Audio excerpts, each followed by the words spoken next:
Hello everyone. Welcome to Breaking Down series of Investrance Research. So Breaking Down is a YouTube series where we break down current affairs related to stock market, finance, economy, and investments for our investor education. So let's see what we are breaking down today. So we'll be breaking down crude oil. So as much in news past so many years and months and days, you can say you always might have heard the petrol prices or diesel prices fluctuating, right? And a lot of news surrounded by it. So we thought of breaking it down for you. So recently Modi government has also given a plan that the petrol prices or the diesel prices will be revised every single day. So why this happens? Why the prices fluctuate, right? So let's get into crude oil now. So crude oil is a component which we extract from the Earth's crust. India is less producer of crude oil, very less according to what the demand is, because for such a big population country with uh, such population and other needs and industries what we have, we need a lot of oil, right? So crude oil and its components are used by various companies such as paint industries, FMCGs, airline industry, and other companies and what vehicles you use as an individual, because there are lakhs and crores of vehicles on streets, right? So all those vehicles need oil, petrol, diesel for them, right? So and its other components are also used, right? So there are certain oil producing countries, you can say much of oil is being produced in Gulf countries, Middle East, and US has also now started producing oil, right? So all this demand is and supply game leads to fluctuation of oil prices. Okay, so there are other countries which consume oil. Almost all countries needs oil, right? But there are big countries like India. India is stands fourth in terms of using oil, right? Because it's very big. US, China, Russia, and India. So likewise all this or how this demand is being met. So all the countries, this Middle East countries which are producing oils, exports oil to this country, so India becomes an importer. Okay, so these are statistics of Indian oil imports. Don't really get into this, just wanted to give you an update. We'll how much oil do we import, right? So what happens when oil prices move up? So when oil prices move up, so inflation increases, because all the commodities and goods which needs to be transported from one place to other, also vegetables. You might have heard that the prices of certain vegetables have increased. Why that happened? Because the cost of transportation has increased. So cost of transportation via ship, via airplane, or via vehicles, via trucks and all, this leads to increase their transportation costs, which leads to increase in the price of the commodities. Also the government which are giving subsidies to our oil and everything needs to be increased, because if prices increase and economy is not that great and people can't afford to pay, so government has to subsidize it. Foreign currency reserves gets impacted because we pay whatever oil is imported in India, we pay them in dollars, right? So whatever forex reserves we have, so it will get depleted timely if we are paying them much higher prices. In short, it also impacts to the GDP, like if you are not, because a lot of companies, as their raw material cost is increasing, cut down their productions at certain point of time, which leads to decrease in GDP. Our exports gets impacted because there's a term called as balance of trade, which means that exports always needs to be equal to imports, or exports, if higher is good, it becomes a trade surplus and we get a foreign currency reserves gets higher. But due to increasing oil prices and everything, the exports are, if you have heard about deficit, which we have always been in, because our imports are always greater than our exports, timely yearly if you compare. So our imports also, if became higher, so leads to weaker exports. And stock market, because of the companies having higher raw material cost and everything, lessens their profit, which indirectly impacts their stock prices, right? And investment also decreases likewise.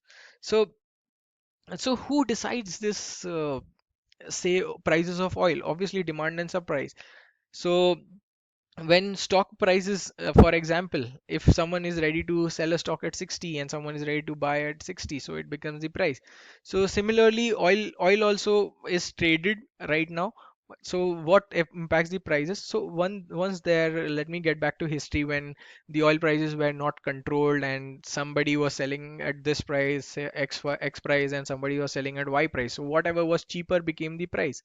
So there was one committee that was formed known as OPEC, oil producing and exporting countries. So they came together and they decided that obviously we should have a stable price so that it so that it doesn't somebody doesn't sell it very low and someone else gets into loss. So OPEC decided the price of the oil based on their production, how much they are going to produce. So what OPEC generally does that if they cut down their production, which decreases the supply of oil, which indirectly increases the prices of oil, right? If they want to decline the prices of oil, what they will do, they will increase the supply, right? And the oil prices decline, right? So they likewise decide the price, and but the price obviously is decided by the market. If someone is not ready to buy at that price, say suppose oil once was trading at $145 per barrel, now it is at say $50 per barrel. It is actually. So why this 145 to $50 barrel happened? Because a lot of other countries such as US and said that I am also producing oil now. So that this has increased the supply of oil, right? If higher the supply, the lower the price. And US said, okay, I am ready to give it in say $75 per barrel. So OPEC can't really sell the oil at $145 because someone else is selling at $75. So OPEC also needs to cut down his prices, right? So all these factors do impact the oil prices. So if suppose say US said that okay, I was wrong that I don't have an oil, right? Now OPEC becomes the only producer. Of from OPEC, India is the largest importer. So what will happen? OPEC will charge whatever he wishes to. So so OPEC will increase its prices because there is no supply and there is no other supplier. So they will increase the prices, which indirectly we have to bear in terms of increased petrol prices or diesel prices. Okay. So why does prices rise and fall? As I said, there's an economic growth that's happening, and people are ready to afford at uh, higher prices or at lower prices. So it fluctuates it. Weather conditions of if as I said, and US is say great major oil producing country and there had a sudden snowfall. Obviously it will cut down its supply and it will lead to increase in increase or decrease of oil prices. Also oil reserves, as I said, if say suppose China comes into picture or Russia says that I have a lot of oil with me, so this will increase the supply and decreases the prices of oil, right? So it's all the game of demand and supply for the oil prices. So also the alternative energies, like in India currently you might be hearing a lot about wind energy and solar energy that is coming up. So all this alternate energy is also coming, so people are less focused on oil now. So what will happen now, they will give it like say I don't want oil now because I'm using solar energy, so this will also decrease the price. Other there are sentimental and technical factors for that. Okay, so these are major oil movements that happens across the globe. So let me just show you a short video. You will know better about what happens to oil and all. Okay, just stay tuned. Oil is falling. $147, $110, $60, $45. Once upon a time, oil was sold in America for as cheap as 1 cent per liter. 50 years ago, these countries produced most of the oil. Venezuela,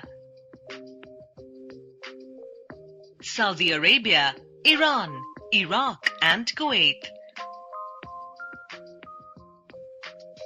They sold their oil at whatever price they got. My price is $10 a barrel. But other countries are selling their oil for $9. Okay, here take mine for $8. 1 barrel equals 159 liters of petrol. Soon, the whole world wanted more and more of their oil. We have to charge higher prices for our oil, but how? In 1960, these 5 countries formed a group. Our group will now be known as the Oil Producing and Exporting Countries, OPEC for short. And together we'll sell our oil at only one price. 8 more countries joined them, and the price of oil suddenly shot up.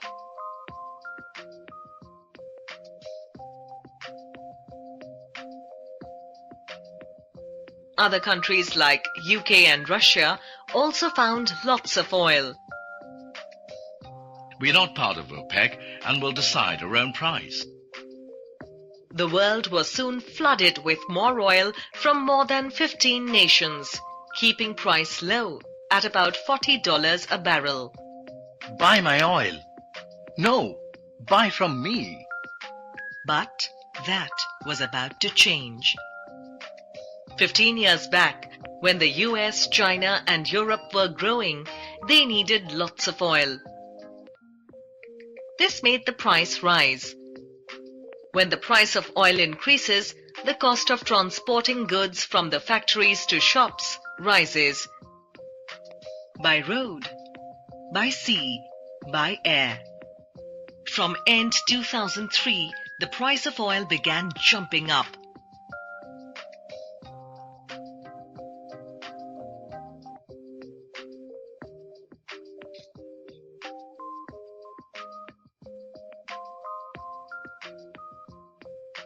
As India is the 4th largest buyer of oil in the world, prices of foods and vegetables began to rise.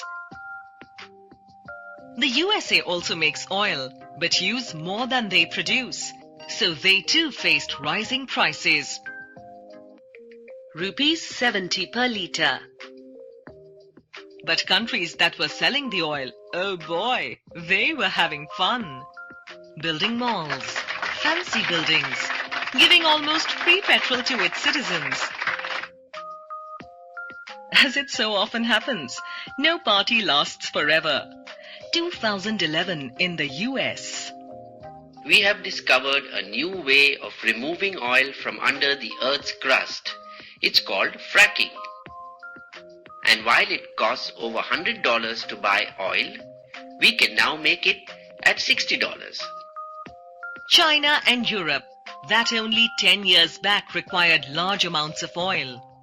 Business is not good, so we don't need as much oil as before. With these two blows at the same time, the price of oil began to drop.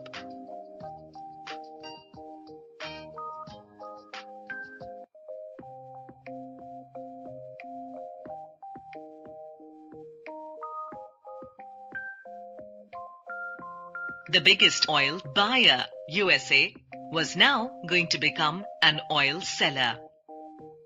By 2020, we'll make more oil than we need. Today, these 3 countries make the most oil. 11 million barrels, USA. 10 million, Russia. 9 million, Saudi Arabia. Now it was the turn of oil-producing countries to feel the heat. Their citizens were used to cheap petrol and low prices, so when the price was raised, they were angry. We want cheap petrol. We want cheap petrol. Countries like India were very happy with lower oil prices and have saved crores and crores of rupees. For the first time, 1 litre of air fuel cost less than 1 litre of petrol. Now I can travel without worrying about the cost. Prices from other sources of energy are falling. Solar energy, wind energy, making sure oil prices cannot rise very fast. The price of oil keeps rising and falling, but it seems that oil will remain cheaper than it was before. So this was the story of oil. Hope you enjoyed this video. And next we are coming on with the stock market history. So we'll take you back to time where stock market and everything started. So if you have any queries related to oil, please write down to me on investrance research at gmail.com. Also, please subscribe to our YouTube channel for more such videos. And please do like our Facebook page, Investrance Research. That was from Investrance Research, making investment